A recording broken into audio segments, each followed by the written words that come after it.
দেশের মর্যাদার বিনিময়ে আমরা বিশ্বকাপ ক্রিকেট খেলতে চাই না। বাংলাদেশের ক্রিকেট ভক্ত এবং বাংলাদেশের সাধারণ মানুষের সাথে যে বাংলাদেশ ক্রিকেট বোর্ড এবং বাংলাদেশ ক্রীড়া মন্ত্রণালয়ের ভাবনা যে মিলে গেছে, এই বিষয়টা বেশ আনন্দদায়ক। আজকে বিসিবির সাথে বাংলাদেশের বর্তমান ক্রীড়া উপদেষ্টা আসিফ নজরুলের একটা বৈঠক হয় এবং বৈঠক শেষে বিসিবি প্রেসিডেন্ট এবং ক্রীড়া উপদেষ্টা দুজন একই কথা বলে যে এখনো অবধি আইসিসি থেকে বাংলাদেশকে পজিটিভ বা নেগেটিভ কোনো কিছুই ফাইনালি তারা জানায়নি। তবে ভারতে যে বাংলাদেশের নিরাপত্তার অভাব রয়েছে, এই বিষয়টা আসলে আইসিসি এখনো অবধি পরিপূর্ণভাবে নিশ্চিত হতে পারেনি। তবে বিসিবি এটা জানিয়েছে যে তারা নিয়মিতভাবে আইসিসির সাথে যোগাযোগ করবে।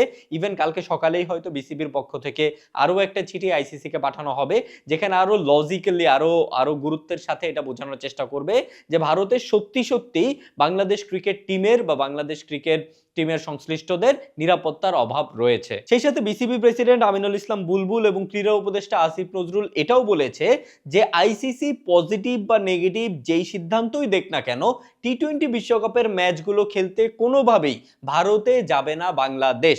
কারণ এখানে বাংলাদেশ ক্রিকেট টিম, বাংলাদেশি সাংবাদিক, বাংলাদেশি দর্শক সবার নিরাপত্তার একটা বিষয় রয়েছে, সেই সাথে বাংলাদেশের সম্মানেরও একটা বিষয় রয়েছে। এক্স্যাক্টলি এই কথাগুলোই কিন্তু আমি, আপনি, আমরা, আপনারা এই কদিন ধরে বলে আসতেছি এবং আমাদের ভাবনার সাথে বিসিবি এবং ক্রীড়া মন্ত্রণালয়ের ভাবনার যে মিল রয়েছে, আপাতত এইটাই স্বস্তির বিষয়।